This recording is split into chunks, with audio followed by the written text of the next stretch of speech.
Hey guys, it's Pingu here with part 2 of the Dwarf Fortress tutorial. So I kinda lied in the last one because I said I would resume part 2 and they're done in the stockpiles. But you see they're still going. The problem is they've got a lot to move, and the fact that there's a lot of wood here that needs to be moved as well is making things a bit slower. Because we can just keep the wood outside, we don't need to bring it inside, they can go out and get it when they want. Nothing wrong will happen, like, critters won't steal wood, it's like they will steal food, so you hit the Q button. The Q button is set building tasks and preferences, and it's probably one of the more useful keys in the game. You hit Q, and it's similar to V in that it homes in the nearest thing, so if I'm, actually, no, it doesn't home in, but it's used for editing buildings and for viewing buildings, so you go over this stockpile, which counts as a building, and you have some settings. I hit S to change the settings, and just like that, we can change the stockpile without having to delete it and remake a new one or something like that. So we go over, and we hit D to disable wood, because we don't want to store any more wood here. The wood there can remain, we don't care, but we just want them to store the stuff there that they need. And when you start clearing this entire wood area, you'll just fill up this little depot here. This is not depot, but this warehouse. Next, we're gonna try and build a farm. So let's build a little patch up here, right next to these waters. You can also, if you misplace it or misplace anything, hit the X button to do remove designation. And it works the same as the mining in that you select it, but instead of mining, it's actually removing the mine area. You can do that for any of the things in this designation menu. You can say, don't cut down those trees anymore. Oh, he's already finished, but if I try and cut down some more trees, I can just, instead say X, remove designation, and I can remove all the tasks there. It's very handy if you mess up. But so I'm going to make another little warehouse here, but it's not actually going to be a warehouse, it's going to be a farm, because while we can exist with just fishing, it's not great, because sometimes rivers can freeze, and it's just meat. Our dwarfs need alcohol as well. Otherwise, they can drink water, but they actually get sluggish, and they much prefer alcohol. They're permanently drunk dwarfs.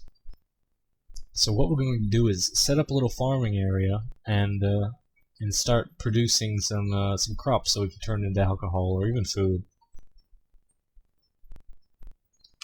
Also, if you're running short on food, you might be, there's another option. Instead of just cutting down trees, you can also hit D and choose Gather Plants, so hit P and select it the same way you would for trees, and it selects these little shrubs to be gathered. A woodcutter / fisher, I believe, is the herbalist, so he'll go gather them. And those just a source of, say, strawberries or seeds or whatnot. They're just the berries in the game. So they help, but again, they're not really sustainable.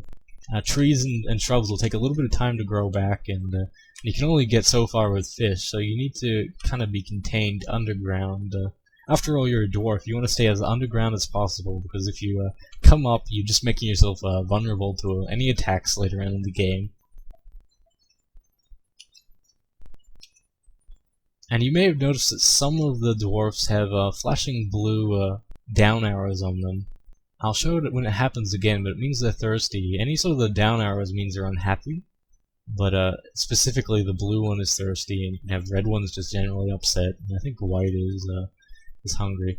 But with farming, what happens is you need a dirt, you need mud, sorry. So I'm going to intentionally flood this room when I cut out this wall that's separating me from the pond, and it's flooding the room now. I'm not going to have a pond there anymore, but see what's going to happen is it's going to leave mud, and once all you need is just a coating of mud, one time, and you can build crops there as long as you want. I could have flooded the other one as well, but I don't need to. And you see what the numbers mean. 7 is fully, out of 7 is 7 out of 7 is full capacity. You go down 1 or 2 out of 7 is very little amount of water. Just because this was a little pond. If you did it on the river, you'd permanently flood your fortress, so don't dig into the river unless you've got some mechanism stopping the water set up. Once it's flooded out, and once everything kind of evaporates, we can start building a farm there. We just have to wait a little bit. And you can see down here they've gathered some prickle berries already. That's the gathering plant going on.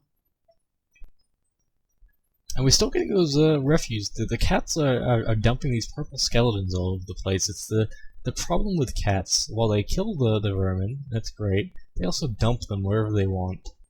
Usually around their owner, but sometimes there's this little rhyme or reason. I've mentioned this, but they'll start sticking up the fortress, and we need to remove them, but they're fine for now. Okay, so you can build on 1 out of 7 water, it's fine. So hit B, and then we have our build menu here, where we can build any sort of building we want. But what we explicitly want is a farm. You can go down and find farm, but it's actually right here, actually. It's P. So you hit P, and you build the farm by resizing it. So it's 1 tile right now. That's useless having a 1 tile farm. So we hit U to make it expand upwards, and then K to make it expand sideways. And that looks like an okay size. By the way, H to go backwards and N to go down. You can resize it based off of these little commands. So hit Enter to place it, and Escape to get out. So you unpause it. Most of these buttons will pause the game. I just know that. But once you exit out of the menu, it will unpause. So we have this dwarf over here. He's building the farm for us.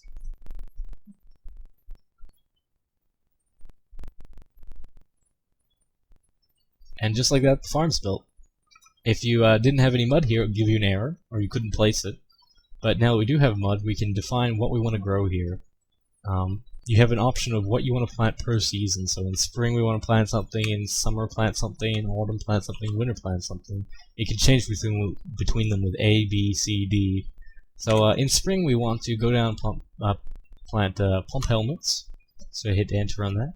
In summer, also plump helmets. In autumn, plump helmets. And winter, plump helmets. So plump helmets can be grown all year round. And oh, I didn't mention this, but you hit Q. Just like with the stockpile, you hit Q and hover over it to do this. But you can plant plump helmets all year long around. You can eat them raw, and you can even make them into wine. And they're generally the best variety of food here. The only problem is that dwarfs will get a bit upset if they only have one type of food or one type of drink. So while it's great, you know, your first farm is only plump helmets, you want to eventually upgrade to some more varied materials so dwarfs don't get too upset.